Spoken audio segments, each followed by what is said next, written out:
আমার খবর। আবারও রাজ্য পুলিশের স্পেশাল টাস্ক ফোর্সের জালে অস্ত্র কারবারি। গত শনিবার ধৃতকে বর্ধমানের কাকসা ওভারব্রিজের কাছে গ্রেপ্তার করা হয়। ধৃতের নাম হাবিবুল শেখ, সে মুর্শিদাবাদের বাসিন্দা। এদিন ধৃতকে সিউড়ি আদালতে তোলা হলে বিচারক 7 দিনের এসটিএফ এ হেফাজতের নির্দেশ দেন। ঘটনা হলো গত জুন মাসে এসটিএফ সিউড়ি বাস স্ট্যান্ড থেকে যে বিপুল পরিমাণ আগ্নেয়াস্ত্র সহ এক ব্যক্তিকে গ্রেপ্তার করেছিল, সেই ঘটনাতেও সরাসরি বিহার যোগ পাওয়া গিয়েছিল বলেই এসটিএফ সূত্রে খবর। ওই আগ্নেয়াস্ত্র কারবারের সঙ্গে হাবিবুল সরাসরি যুক্ত।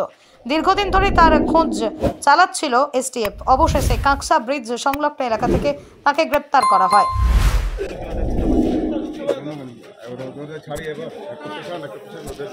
দেখুন, এই কেসটা পুরনো কেস ছিল। আব্দুল রহিম বলে যে ছেলেটি জুন মাসে সিউড়ি বাস স্ট্যান্ড থেকে ধরা পড়েছিল 4খানা বন্দুক নিয়ে এবং 71 রাউন্ড প্রায় গুলি নিয়ে। সেই কেসটাতে ইতিমধ্যেই তদন্ত পুলিশ করে ফেলেছে এবং তার চার্জশিট অলরেডি জমা দেওয়া হয়ে গেছে এবং সেটা কমিটমেন্ট হয়ে গেছে। সেই কেস কানেকশানে পুলিশ তদন্ত করে জানতে পারে যে এইটার মালটার যে সাপ্লায়ার যে ছিল, যে অ্যাকচুয়ালি ওই মালটা নিত, তার নাম হচ্ছে হাসিবুর শেখ। হাসিবুর শেখকে পুলিশ গতকালকে কাঁকসার থানার আন্ডারে একটি জায়গা থেকে তাকে এসটিএফ গ্রেপ্তার করে এবং তাকে সিউড়িতে কালকে প্রোডাকশন করা হয়েছিল।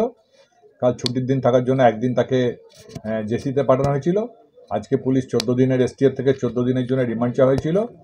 মহামান্য কোর্ট তাকে 7 দিনের রিমান্ড অ্যালাউ করেছে। বিশেষ সূত্রে পুলিশ খবর পায় এবং যায় কাঁকসা যে ওভারব্রিজ আছে সেখানে গিয়ে পুলিশ ইনফরমেশন পেয়ে ওয়েট করে এবং সেখানে হাসিবুল শেখ নামে একজনকে অ্যারেস্ট করা হয় ওই রাত্রি 8টা সাড়ে 8টার মধ্যে। তাকে গতকালকে অর্থাৎ 4/1/2024 তারিখ কোর্টে রিমান্ড কোর্টে হাজির করেছিল।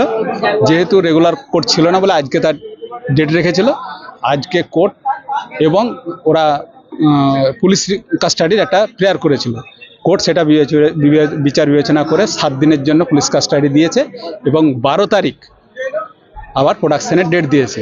তা ওদের এই রিমান্ড নেওয়ার কারণ হচ্ছে যে আসামি কনফেস করেছে যে ওকে যদি নিয়ে যায় তাহলে ও মাল রিকভারি সহ যারা কেনাবেচা করছে তাদেরকে সহ আরও আসামিদেরকে ধরতে সাহায্য করবে।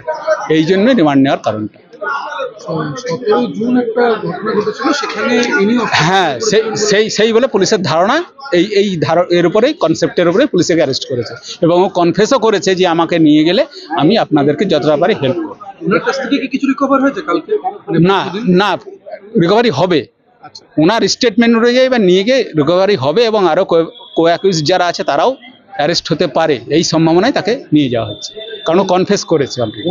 বাসন্তী দেবী গাঙ্গুলি ফাউন্ডেশন দ্বারা পরিচালিত উর্মিলা বৃদ্ধাবাস সেবা করাটাই মূল উদ্দেশ্য আমাদের। তাই বয়স্ক মানুষদের পরম যত্নে আগলে রাখছি আমরা। রয়েছে অন্ন, বস্ত্র এবং সুচিকিৎসার ব্যবস্থা। ঠিকানা কালিকাপুর কলোনি, বোলপুর। বিস্তারিত জানতে 7063472820 এই নম্বরে যোগাযোগ করুন। দেখতে চোখ রাখুন আমাদের ফেসবুক ও ইউটিউব চ্যানেলে।